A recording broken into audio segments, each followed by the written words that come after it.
causing chaos for patients in what's been described as one of the worst NHS hacks in its history. Appointments have been cancelled, operations rescheduled, and test results are running late. As they said, very inconvenient. It's a disruption to individual lives, and it's a heinous crime, as the lady said. This is the year we roll up our sleeves and reform the NHS. A new era of convenience in care, faster treatment at your fingertips, patients in control, an NHS fit for the future. In the year to June 2022, more than 40,000 qualified nurses left NHS employment. That's 11.5% of the total workforce. Our health editor, Hugh Pym, reports.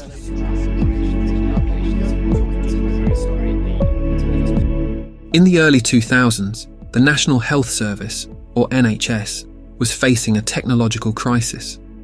The UK's healthcare system, while providing universal coverage, was struggling with outdated IT infrastructure. Most patient records were still paper-based, leading to inefficiencies, delays, and potential errors in patient care.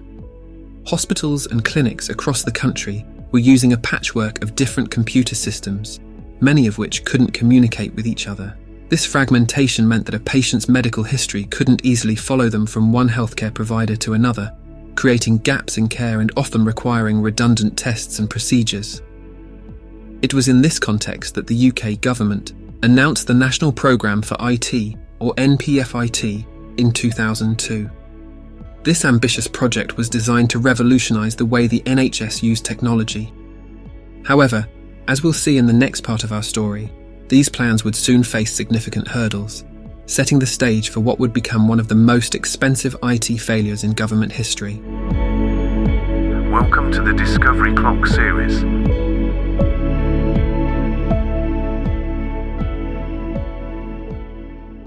Tony Blair, who was the Prime Minister at the time, had told the House of Commons the following: "Our task is to provide both the money and the reform to make sure the health service and its founding principles live on and prosper into the 21st century. The challenge is to make the health service once again the healthcare system the world most envies." The NPFIT had set itself several key objectives. At its core was the creation of an integrated electronic health record system for all patients. In England, this system would allow any NHS clinician anywhere in the country to access a patient's complete medical history at the click of a button. Other promised benefits included electronic prescription services, reducing errors and improving efficiency, a national email and directory service. For NHS staff, a computer-based referral and booking systems for hospital appointments, and a picture archiving and communication systems, or PACS, for digital X-rays and scans.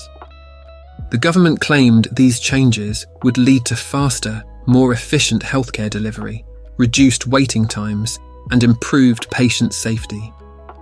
To achieve these lofty goals, the government set an ambitious budget and timeline. The initial cost was estimated at £6.2 billion over 10 years. This was an unprecedented investment in public sector IT, reflecting the scale and complexity of the project. The timeline was equally ambitious. The government aimed to have the core systems up and running within 5 years, with full implementation across England by 2010. This meant overhauling IT systems in over 300 hospitals and connecting nearly 30,000 GPs to the new network. But ambition alone wasn't enough. The government needed the right partners to turn this vision into reality. To build this digital healthcare system, the UK government turned to some of the biggest names in IT at the time. In December 2003 and January 2004, contracts were signed, and the NHS was divided into 5 regional clusters, each awarded to a different tech giant. BT was handed the National Data Centre, the backbone of the entire system. Meanwhile, local service provider contracts worth £3 billion went to CSC, an American company for the North West and West Midlands, BT Capital Care Alliance for London, Fujitsu for the Southern region, and Accenture for the North East and Eastern England. These firms were given billions in taxpayer money to develop and deploy a seamless nationwide digital health network. But from the very beginning, cracks started to show. Just 3 years in, by 2006, the entire programme was already falling behind schedule, and with delays came doubt. At first, however, healthcare professionals were cautiously optimistic. In 2003, a survey showed that 67% of GPs believed the MPFIT was an important priority. But as the years went by and delays mounted, enthusiasm collapsed. By 2008, support had plummeted to just 30%. The reason? Doctors and nurses, the very people who would actually be using the system, felt they had been completely left out of the process. Instead of designing a system around real-world healthcare needs, the government had imposed a rigid, one-size-fits-all solution. It's important to remind ourselves that the NHS isn't a single, unified machine. It's a collection of individual trusts, each with its own workflows, existing software, and ways of operating. Forcing them all onto the same system was like trying to fit square pegs into round holes. Not long after its rollout, the National Programme for IT began to buckle under its own weight. The vision of a seamless nationwide digital healthcare system was rapidly turning into a nightmare of technical failures and frustrated staff. One of the biggest problem areas was Lorenzo, the patient record system developed by iSoft and later taken over by CSC. Lorenzo was meant to be the backbone of NHS digital records, but from the start, it was plagued by delays and technical malfunctions. By 2010, 7 years after iSoft had been awarded the contract, the system had only been deployed in a handful of hospitals and was barely functioning. Then there was the Care Record Service, designed to store and manage medical data for 50 million patients across England. But rather than improving efficiency, it created confusion and delays. At the Nuffield Orthopaedic Centre, the introduction of Cerner Millennium, another electronic health record system, resulted in skyrocketing patient waiting times. Patients were getting lost in the system, some even disappearing from waiting lists altogether. But the problems didn't stop there. Hospitals and GP practices suffered repeated system-wide failures with disastrous consequences. Over 110 major IT breakdowns in just 4 months, disrupting patient care. In London, child vaccination rates plummeted by 19% after a failure in BT's child health system. In the Northwest, patient records vanished due to software errors. At Birmingham Children's Hospital, a botched software update left 800 children's appointment records to become inaccessible to staff. Even picture archiving and communication systems, vital for storing and sharing diagnostic images, were affected, leaving clinicians unable to access X-rays and scans when they needed them most. As the failures mounted, companies began abandoning ship. In September 2006, Accenture pulled out of most of its £2 billion contracts, choosing to cut its losses rather than continue with the project. The company paid a £63 million exit fee to the NHS, pocket change compared to the billions already spent. Then, in 2008, Fujitsu's £896 million contract was terminated after a bitter dispute over contract changes. The fallout resulted in a protracted legal battle, which wasn't settled until 2018, for an eye-watering £400 million. The backlash was swift. Politicians, the media and the public slammed the programme as one of the most disastrous IT projects in government history. Richard Bacon MP, a long-time critic of the programme, summed up the disaster bluntly.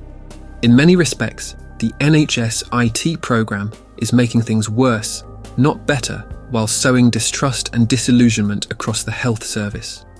In April 2007, the Public Accounts Committee of the House of Commons issued a damning 175-page report on the programme.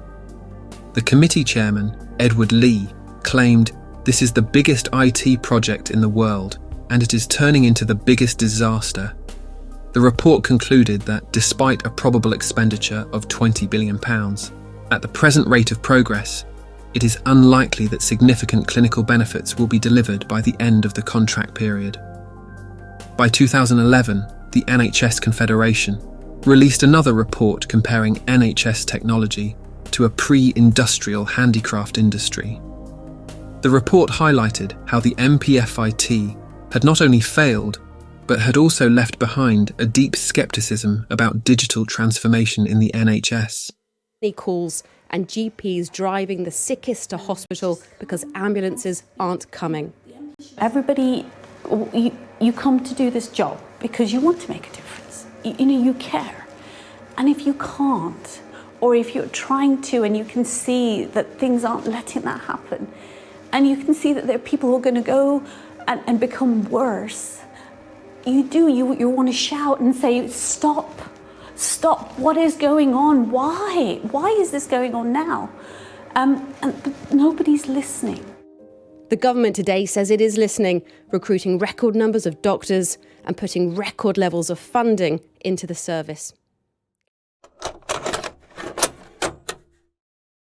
In September 2011, after nearly a decade of delays, spiralling costs, and relentless criticism, the UK government finally pulled the plug on the National Programme for IT. What had started as a bold vision for a digitally connected NHS had now earned its place as one of the most expensive and disastrous IT failures in British history.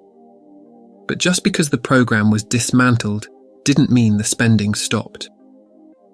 Many components lurched on under different names, existing contracts were still honoured, and the financial drain continued to be paid by the British taxpayer. Richard Bacon had said the following in 2013. Although officially dismantled, the national programme continues in the form of separate component programmes, which are still racking up big costs. And the cost for all this, a moving target in itself. The official bill was first estimated at £6.4 billion, then revised to £9.8 billion, but even that figure didn't cover everything. The Public Accounts Committee warned that the true number was likely much higher, with unaccounted expenses such as the termination of Fujitsu's contract adding to the total. Some experts have even suggested the final cost could have soared past £20 billion, an eye-watering 770% over budget. And for all that money, the results were shockingly underwhelming. The Department of Health had estimated that by 2013, only £3.7 billion worth of benefits had been realised, less than half of what was spent. Even worse, after a decade of effort, just 160 out of 9,000 health organisations were actually using the electronic patient records the programme had promised to deliver. The vast majority were GP practices, not hospitals, precisely the institutions that needed these systems most. The grand vision of a modern, efficient NHS had collapsed. Instead of seamless digital integration, hospitals struggled with unreliable software, security risks, and systems that never quite worked as intended. This programme left the NHS in a worse position than before.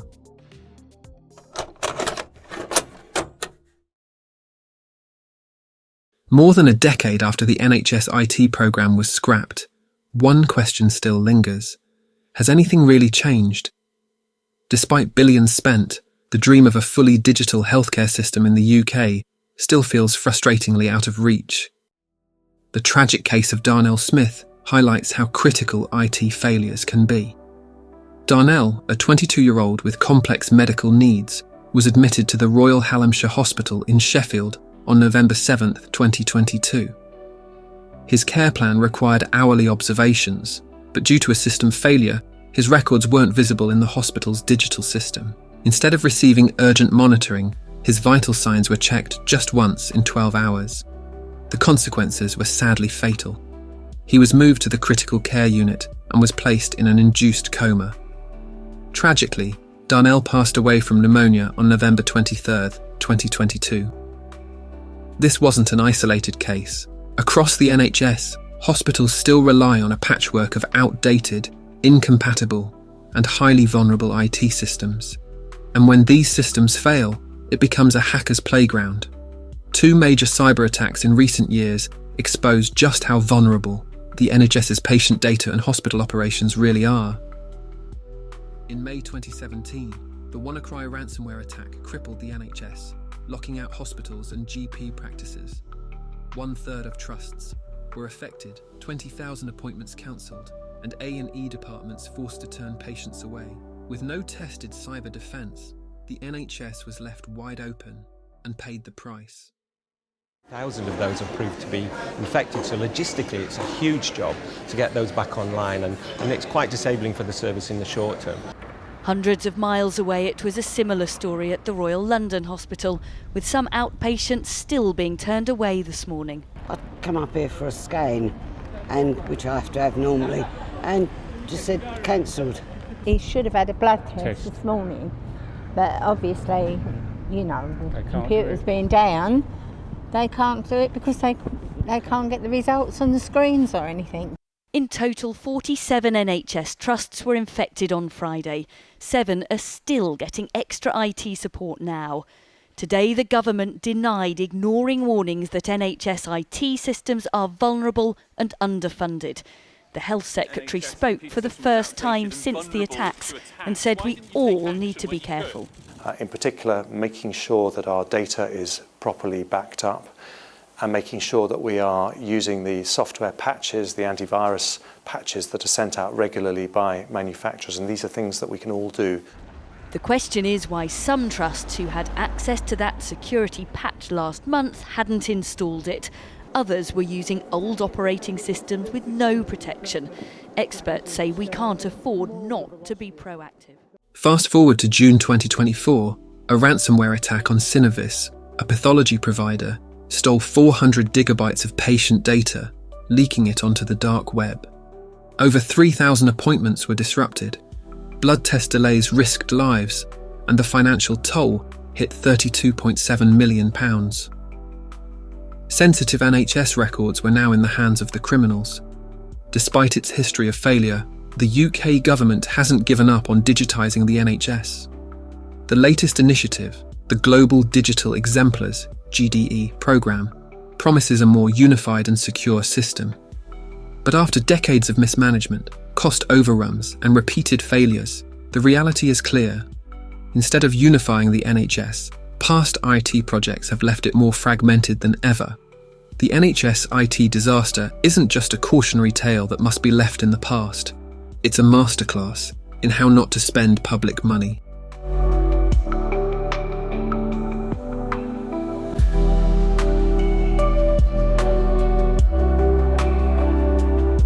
Thank you for watching, for your support, and see you in the next one.